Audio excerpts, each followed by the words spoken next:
There's this fundamental human need we all have, right? To know where we come from, to understand the stories and the people that led to, well, us. For a lot of people, it's a hobby, but for some, it becomes this absolutely crucial quest to reclaim a piece of history that was very, very nearly erased. And that's a story we're going to dive into today. So this is the central challenge, especially when you're searching for Jewish family history in pre-war Europe. I mean, it's not just about finding a needle in a haystack. It's like trying to find a needle in a haystack that was intentionally burned to the ground.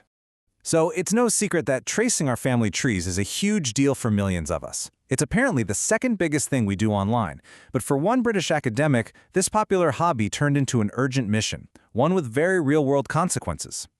Okay, so picture this. When the UK left the European Union, Professor Blitz, just like thousands of others, suddenly lost his EU citizenship.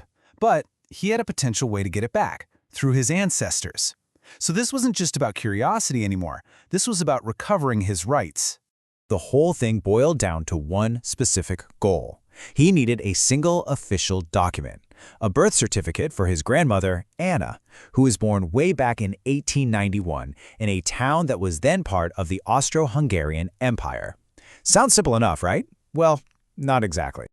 The search for this one piece of paper pretty quickly ran into a massive wall of history. A century of war, shifting borders, and just unimaginable loss that made the whole quest seem completely hopeless. And what's so fascinating here is just how complex this region, called Bukovinia, really was. The town his grandmother was from, Dorna Watra, was part of the huge Habsburg Empire. Today, it's called Vatra Dornei, and it's in Romania. The entire region was basically split apart after the World Wars. Borders moved, names changed, and all the records were scattered to the wind. And then you have the devastating reality of the Holocaust. The vibrant Jewish communities of Bukovina were systematically destroyed. People were deported and murdered, and along with them, the entire paper trail of their existence, birth certificates, marriage licenses, community records, was either burned, lost, or just gone. And this right here, this was the official dead end. When Professor Blitz contacted the National Archives in Romania, this was the response he got. The records, they told him, just weren't in their collection. They were probably out there somewhere in the world, but nobody knew where. For most people, the search would have ended right there. But what if the official archives weren't the only place to look? See, in the 21st century, a revolution has been quietly taking place, digitizing the past and offering a whole new kind of hope. A whole new generation of these incredibly powerful online tools has popped up. Platforms like JewishGen, Ancestry.com, and these other specialized sites, they've become the go-to starting point for millions of people trying to piece together their family stories from little fragments of data scattered all over the globe. Think of these sites as the toolbox for a modern historical detective. They let you cross-reference things like census data, passenger lists, and burial records, slowly but surely building a picture of a life from all these digital breadcrumbs. And the scale of this effort is just staggering. This number you see here, 104,809, that's the number of Jewish cemetery records from Chicago alone that have been digitized and indexed. It's a massive, massive undertaking, rescuing millions of names from fading tombstones and dusty old books.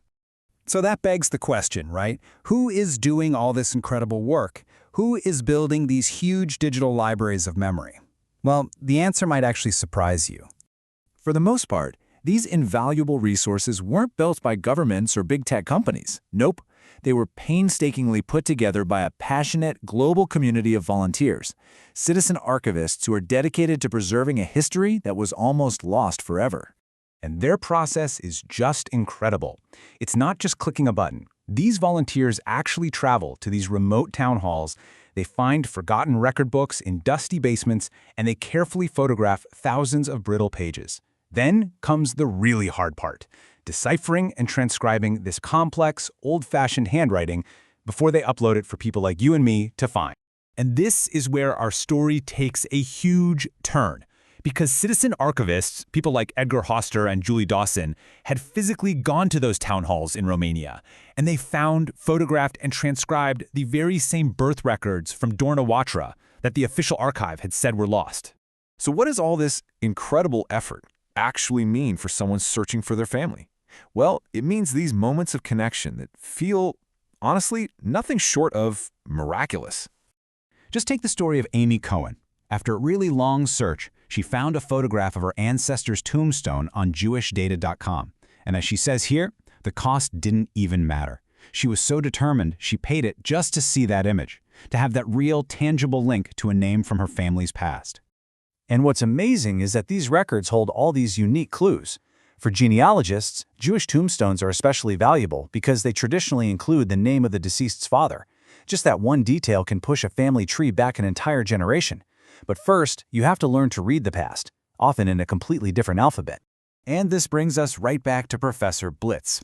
Through this incredible network of citizen archivists, he got in touch with the very people who had photographed those lost record books. One of them searched through their own personal digital files and found it. A scanned image of his grandmother Anna's birth entry from 1891. So armed with that digital photograph, his lawyer went back to the Romanian National Archives. And this time, they couldn't deny it. And there it was, one certified official birth certificate.